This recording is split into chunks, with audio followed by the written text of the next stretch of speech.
So when it comes to 5D mystics, the love cycle is predominantly where you're going to have come from, or you will have moved out of a shame cycle. And that's really great because we need the love cycle from shame cycle to be able to share that journey in a way that is of the 5D mystic plane. So there's no energy vampires, there's no dark auras, there's no spells being made that can create situations that are, so a lot of dispelling. It's not myths, it's more of energy is energy, and the mind of you is what you move into an integration of the brain with if you are in 5D plane.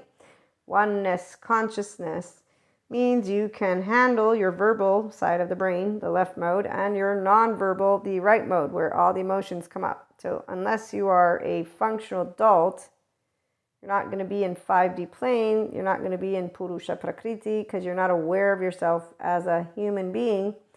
And that means you're not aware that when uncomfortable feelings come up, so let's say you're an adaptive child, which is when a person has rigid, harsh, unforgiving ways. And the cancel culture people are included, even though it's not their fault, because the bad psychoeducators did not make it clear that you're not a fixed one diagnosis. They also did not make it clear that boundaries are flexible. And this is where I love my NICABM team, because they're all therapists of all different walks of life, and they're all saying the same thing, and they're trying to reiterate and fix the message and to educate other therapists. Don't tell people one gene can make you anything, because that's not how it really works. Don't tell people that now that they are diagnosed, it's fixed and done. No, attachment styles can be worked with. Unresolved trauma actually comes up and can be healed because the person can do work that allows integration of the brain. So, trauma memory, thank you, Peter Levine, is stored in muscles, bones, tissue. Thank you also, Bezel van der Kolk, who states something similar. So look up these people. Anybody who doesn't know them, you don't know a good foundation of what the word trauma memory means. And I know some people, the therapists again, they say trauma is being used a lot. That's because there's trauma memory, and then there's also just a lot of trending topics on how to work with your ventral vagus nerve, how to integrate holistic approaches, and this is where our middle group is. So bringing spirituality, and the human elements together.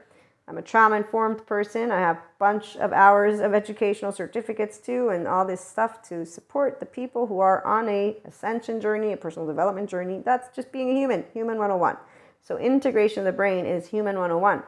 When you can channel guidance, when you have clairs, it's because you are able to tap into a sphere that is part of all of us. It's energy. Okay, so again, no energy vampires.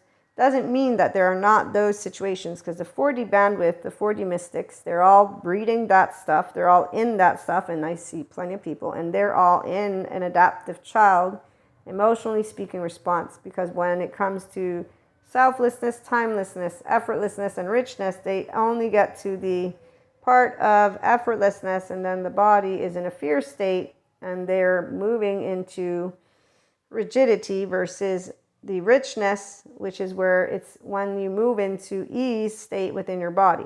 And so when you're in your mind, if you're not at ease, you have not moved into integration of the brain. So you've not actually taken trauma memory, which is going to be emotionally uncomfortable, and allocated it, so processed it, and being able to expand your window of tolerance. So for some people, there's a window of tolerance. For some, it's a window of welcome. And all of this to explain a little basic psych 101, but again, in my pseudoscience way, because I'm not the empirical data lady, not at all. I'm a mystic, so I can't be, even if I wanted to be, and I'm not wanting to be, because there's plenty of sources that I can send you to, and you can get it that way. But the point here is that our relationships, 5D mystics, are important because you're the Zen masters of your relationships. If you're the functional adults, the adaptive children, well, they're not 5D. Again, they're in 4D plane, 3D plane, or other soul age group plane, and there's transference. So what a person who's not an adult does emotionally, again, all due respect to the people who have yet to understand trauma memory and how to handle their adaptive child so that they don't do transference. Let me see how I can explain this. I was a kid and I already noticed, like, I'm a happy person. I love life. So my personal body and mind experience with life has not any 1 inch of suffering. It has all the other emotions because we have the basic emotions, anger, sadness.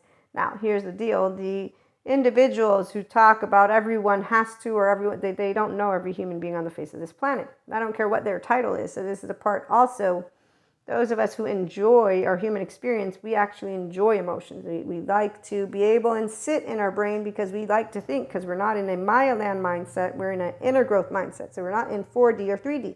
Some of us stay connected to this sphere of consciousness. We stay in a restorative embodied self. We easily navigate integration of the brain. So when our charge states come up from that right mode, we're like, oh, look, my emotions. Oh, look, I was doing, and there we go. Equanimity, very easy peasy. So when we are happy, it's because we're really happy. And you have no idea how many times a 5D mystic in the Enlightenment Soul Ager from a love cycle will have gotten, you must be pretending, or you must have some problem, or you're just denied. So all these lovely words, and that has nothing to do with cancel culture. The cancel culture people are just people who think they're on point with something that they're not, because they don't know how to effectively respond to other people. And so they just decide, I'm going to cancel you and I'm going to use and weaponize, basically, quote unquote, because again, for anybody who's actually smart, you don't weaponize words. We will know what you're doing. And because we're smart, stable, mature, adaptive, rational, teachable, and actual adults, not teenagers, we're going to be able to look at you and not do anything, because the right silence is what 5D does. When we're presented with somebody who wants to think that because they can list to you items and then make it look like you're the bad guy of a situation because you didn't take their side, you didn't take their opinion, whatever it is that's going on within them, they don't like it, they're going to find a wall in front of them. In fact, it's very interesting when people keep finding a wall, because it isn't a wall. It's more like, now are you done, 2-year-old, with whatever you're listening to me right now? And I'm not sure, am I supposed to flinch at this? So the people who consider it actually anything, the weaponization, the word that is used is because there's some people who, when they're in these interactions, those people who are doing this stuff actually have them feel bad. So they feel shamed and guilty, and there's this self-doubt that comes about, and there's a whole bunch of emotions. So this is why there's good therapists. They help people to move into self-empowerment. And here's where 5D mystics, we help people through our relationships to say, hey, you're good. Don't let that person talk to you like that. It's okay. Tell them. Teenage me would say to people who come to me, they manipulate. You're just telling me now that you noticed it. So why don't you tell them? I'll tell you if you are manipulating. I'll be like, hey, why are you lying? What are you doing? And I actually have done that, by the way. And it's very funny when you tell people who lie to you in your face and they say no, and then they go and you see, and it's like, I see you, like, and this is grown-up land. This ain't even child land, so it's hilarious. But that to a person who's smart, again, isn't weaponizing. We're like, are you watching the movies right now? Because I don't get it. Which movie is it? Is it some action adventure movie? So our relationships are a lot more fun because we're really realizing always that we're not dealing with people. If they don't move into grown-up land on their own, it means that they're not wanting to be compassionate, loving. So somebody looking at me because I apparently smile at life and they want to think I don't, I'm thinking, you're wishing that a person is suffering.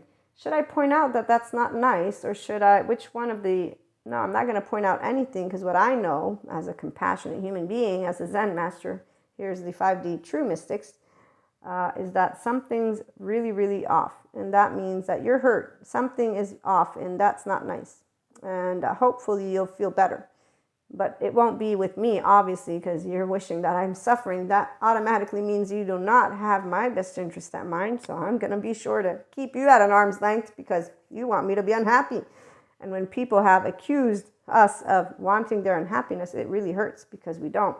But we understand why they would think that. So we allow ourselves to remove ourselves from the equation, because here's where it's not about cancel culture. It's about trust. And if you can't trust that we want your best interest, and we can't trust that you want our best interest emotionally, mentally, or physically, well, there is no relationship, is there? But for the mindful relationships instead, we continue to love, be compassionate, expand, and grow, and tune on in. There's a lot on relationships coming up yesterday, today, tomorrow, and I hope you're having a wonderful day.